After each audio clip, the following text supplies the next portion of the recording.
one of the things that I did when sort of handicapping where this market stands right now is I try and grab as many predictive metrics as I possibly can. And I also like to look at the last 3 seasons instead of just this year alone, because this is a much smaller sample, obviously, than, say, 2022, 21, et cetera. I want to know who can have sustainable power numbers. And no matter if you're looking at home run fly ball rate or home run fly ball rate plus, hard hit rate, any of those things, it all points to the same concept.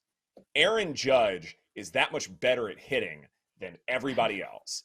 And even though there are health concerns for him right now, and even though he may not have as many plate appearances as some of the other leaders in the market right now, he's just that much better than everybody else. And I'm wondering, now that Schwarber is getting all of this steam, if maybe now is the time to look at Aaron Judge at plus 550.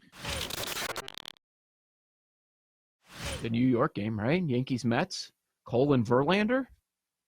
Ooh-wee. I mean, Cole, yeah. I mean, that is a good one. And there's another coin flip. We've got a bunch of close money lines here. Yeah. This is certainly one of them. 110 on both sides. The total's only 7.5. Cole has great history against a lot of teams, but in particular, the Mets, and obviously we were talking about Alonso's injury. They're trying to put a positive spin on it. We're not quite sure how long he's going to be out, but with the 2 New York teams, especially the Mets, people are starting to wonder if they're going to end up making the postseason. Their best hitter in the lineup right now, like Lindor, he's done nothing against Cole. He's 1 for 11. Like Cole just mows these guys down. Is it surprising to anyone that this is a coin flip with Cole? Because we don't see that opportunity much. I know it's Verlander on the other side, but yeah. Verlander has not been as good as Garrett Cole. And I think overall that the Yankees are just the better team in this matchup. I mean, Verlander 2-3 on the year, has an earned run average of 485. So yeah, I think Cole is much better. I would definitely lean the Yankees money line minus 108. The other matchup that I really, really love is, and I hate to do it, as a fan, I hate to do it, is John Rahm getting plus 120 underdog to Scotty Scheffler. Scheffler, this is more of a fade on Scheffler rather than it is a bet on Rahm. But Scheffler, he is the best ball striker on tour right now. We're talking about every number that he is producing between his drivers and his irons. It is very comparable to Tiger Woods, and I even want to say that it is better. His problem, he cannot putt. And you watch it, he's not only failing the eye test, you watch him and he gets nervous, he clams up. It's a 3-foot putt and you're like, oh my God, please. Like, you don't know what's going to happen. He misses it, and now he's all of a sudden 5-putting. He's just so bad at his putter right now. He's a player that can gain 16 strokes with his ball striking, lose 10 with the flat stick. And until he figures it out, which it doesn't seem like it's going to happen anytime soon, because here we are, the week of the major, and he's changing his putter. That just tells you that it's beyond a skills problem at this point. It's also confidence. And once you lose that confidence, it doesn't matter how good your ball striking is. These greens are hella fast. It's like putting on marble. So you're going to already put a player struggling with the putter on an even more difficult putting surface. I just like Rahm as an underdog. It's almost a for the price type of play at plus 120 because Rahm has been struggling with his putter as well, but he's not nearly doing as poorly as Scotty is. On Monday, I guess it would be. If Degal misses the cut, you got to wear clown makeup and the big red nose.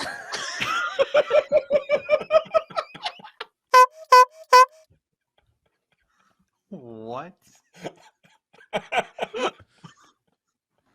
Why? Yeah. Why? Because it'd be a great bit. And you, you had clown takes. You were calling yourself the clown. What was it? What was the reference the other day? We were afraid of clowns or something. Yeah. Yeah, somehow we started talking about the circus and being afraid of clowns, and then we fell down a wormhole. Like full on with like a wig? I mean, I take just the nose, but You know, Oh, okay. everyone else See thinks that you I need can the get white behind. No, the nose is a $3 investment for 3 seconds. Absolutely. I had to change the whole structure of my face. No, we're doing full makeup. That is outrageous. And you fell Yes, in the you fell in the structure game with of a your girl that likes face? mustaches. Yeah. Listen, Paul, I tried. I Oh. tried. Oh, No, you need thanks. the white makeup for sure as the base. Yeah, and then the whole thing. Yeah, the foundation, the white makeup, and Yep. then a red nose. Mm-hmm. Come on. All right. Okay. Yeah. I mean, Oh, that's you're Mario doing for it? tips. He had to do it once. Holy cow. Yes. I mean, Jake did it. I've got to solidarity, I guess. Although, why are But the you might- producers the ones that are doing this? Yeah, really. We are getting Okay. getting the short end of the stick here. The day will I- come. I Uh-oh. forgot that this Oh was no. discussed until the segment started, and then I look back. I'm like, Jake had to bring this up. It's some sort of revenge, right? And I look back. I'm like, no, this was not Jake's idea. No. It was not at all. I Also, famously it was a- stand it was with a Paul group Aspen. effort. If Yeah. it was your idea, raise your hand. Yeah, ownership. Oh my That's- Oh, that's- come raise that on. hand. Wow. Boo. Boo. Wow.